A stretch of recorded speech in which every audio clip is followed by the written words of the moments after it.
नमस्कार दोस्तों, दिवाली का त्योहार तो हर किसी के लिए खास होता है, लेकिन इसकी शुरुआत जिस दिन से होती है वो दिन है धनतेरस।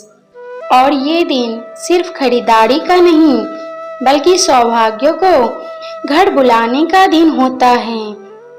इस साल धनतेरस 18 अक्टूबर शनिवार को मनाई जाएगी और खास बात यह है कि 19 अक्टूबर रविवार को भी त्रयोदशी तिथि रहेगी, यानी आपके पास 2 दिन हैं खुशियां और समृद्धि को अपने घर लाने के लिए। शास्त्रों के अनुसार इन दिन भगवान धन्वंतरी, कुबेर देवता और माता लक्ष्मी की पूजा की जाती है और कहा जाता है कि इस दिन खरीदी गई शुभ वस्तुएं पूरे साल घर में धन, स्वास्थ्य और सौभाग्य लेकर आती है। तो चलिए जानते हैं इस धनतेरस पर कौन सी 7 चीजें घर लाने से दुर्भाग्य दूर होगा और माँ लक्ष्मी की कृपा बरसेगी।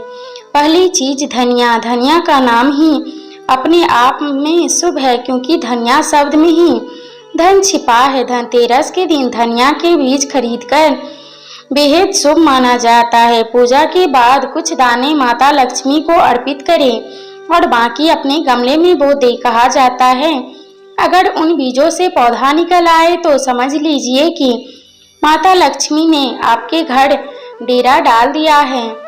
घर में हमेशा बरकत, सुख और समृद्धि बनी रहती है।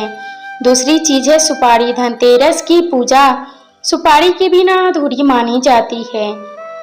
शास्त्रों में कहा गया है कि सुपारी में यमदेव, ब्रह्मदेव, इंद्रदेव और वरुण देव का वास होता है। इसीलिए पूजा के बाद इस सुपारी को फेंके नहीं, बल्कि घर की तिजोरी या धन रखने की जगह पर रखें। ऐसा करने से धन की कमी कभी नहीं होगी और तिजोरी हमेशा भरी रहती है। तीसरी चीज बतासा। माता लक्ष्मी को बतासा बहुत प्रिय है, इसलिए धनतेरस के दिन बतासा जरूर लाएं और पूजा में भोग लगाएं। बतासे की मिठास की तरह आपके घर में भी खुशियों की मिठास घुल जाएगी। यह साधारण सी मिठाई आपके जीवन में सौभाग्य और समृद्धि का स्वाद भर देती है। चौथी चीज है पीतल का सामान। हर कोई सोना चांदी नहीं खरीद पाता, लेकिन चिंता मत कीजिए, पीतल का बर्तन खरीदना भी उतना ही शुभ होता है।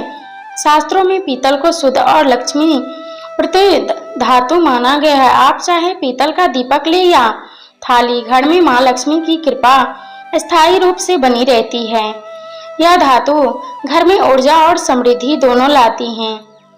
5वीं चीज है कपूर। धनतेरस पर कपूर लाना और उससे पूजा करना बहुत ही शुभ होता है।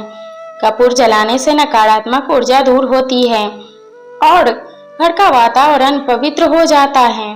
कहा जाता है कि कपूर की महक से देवी देवता प्रसन्न होते हैं और घर में शांति और सुख का माहौल बनता है। तो इस बार धनतेरस पर कपूर जरूर जलाएं और माता लक्ष्मी का स्वागत करें। छठी चीज है झाड़ू। धनतेरस के दिन झाड़ू खरीदने की भी परंपरा है, क्योंकि झाड़ू में माना गया है कि माता लक्ष्मी का स्वरूप। जब आप नई झाड़ू से घर की सफाई करते हैं तो गंदगी के साथ साथ घर से दरिद्रता और दुर्भाग्य भी बाहर निकल जाता है। यह एक प्रतीक है पुराने को हटाकर नए और शुभ की शुरुआत करने का। तो झाड़ू जरूर लाएं और माँ लक्ष्मी को प्रसन्न कर। 7वीं चीज है पान के पत्ते। पान के पत्ते का धार्मिक महत्व बहुत गहरा है। कहा जाता है कि पान के पत्तों में देवी देवताओं का वास होता है। धनतेरस के दिन ताजे पान के पत्ते घर लाकर उन्हें पूजा में प्रयोग करें। इससे देवी देवताओं का आशीर्वाद प्राप्त होता है। घर में सकारात्मक ऊर्जा का बहाव होता है, सुख समृद्धि का प्रवाह होता है। इन 7 चीजों को घर में लाएं और घर लाकर अपने जीवन में खुशहाली के नए द्वार खोल सकते हैं। माता लक्ष्मी, कुबेर देवता और धन्वंतरी तीनों का आशीर्वाद आप पर सदा बना रहे। शुभ धनतेरस, शुभ दीपावली। फ्रेंड्स, आप लोगों को अगर कहानी जानकारी पसंद आए तो प्लीज़ वीडियो को लाइक, चैनल को सब्सक्राइब जरूर करें। धन्यवाद।